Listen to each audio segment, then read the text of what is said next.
Top quality और consistent performance के लिए सिर्फ सिल्वर पंप्स। टॉप क्वालिटी और कंसिस्टेंट परफॉर्मेंस के लिए सिर्फ सिल्वर पंप्स, नाम याद रखना। नागपुरातील त्या 11 वस्त्यांमध्ये आज चौथ्या दिवशी ही संचारबंदी लागू आहे। मी सध्या आहे चिटणीस पार्क परिसरामध्ये आणि आपण या ठिकाणी बघू शकतो मोठ्या प्रमाणात पोलिसांचा बंदोबस्त या ठिकाणी आजही तैनात आहे। राज्य राखीव पोलीस दलाचे जवान तैनात आहे।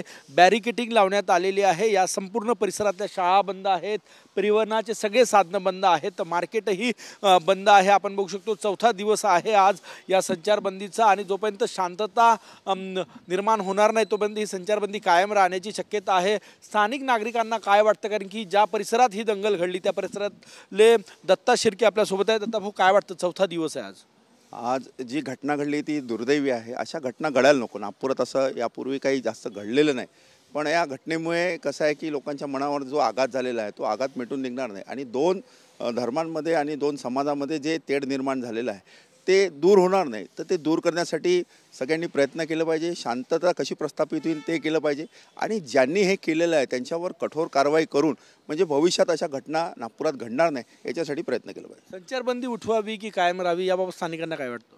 कसं आहे की शांतता समजा राहील तर मग ही संचारबंदी नक्कीच उठेल, पण समजा अजून काही अशा घटना घडल्या आणि घडू शकतात असं समजा वाटलं तर त्याच्यामुळे हे प्रिकॉशनरी त्यांनी ठेवलेलं आहे। पण शांतताच राहावी, कारण याचा मनस्ताप सगळ्यांनाच होतो, एकाला सगळ्यांनाच मनस्ताप होतो। आपण हे दृश्य या ठिकाणी बघू शकतो।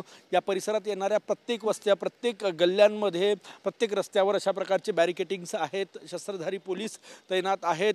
राज्य राखीव पोलीस दलाचे जवानही तैनात करण्यात आलेले आहे आणि पुन्हा तणाव होऊ नये यासाठी पोलीस जे आहेत ते खबरदारी घेत आहे। सगळ्या घटनेचा 11 वस्त्यातील रिव्ह्यू घेतला जाईल। टप्प्याटप्प्यानं ही संचारबंदी जी आहे ती त्या ठिकाणी काढली जाईल।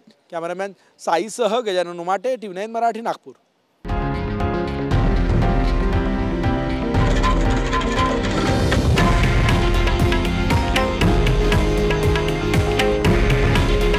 हे आहे देशातील नंबर 1 न्यूज नेटवर्क आणि आपण पाहत आहात TV9 मराठी।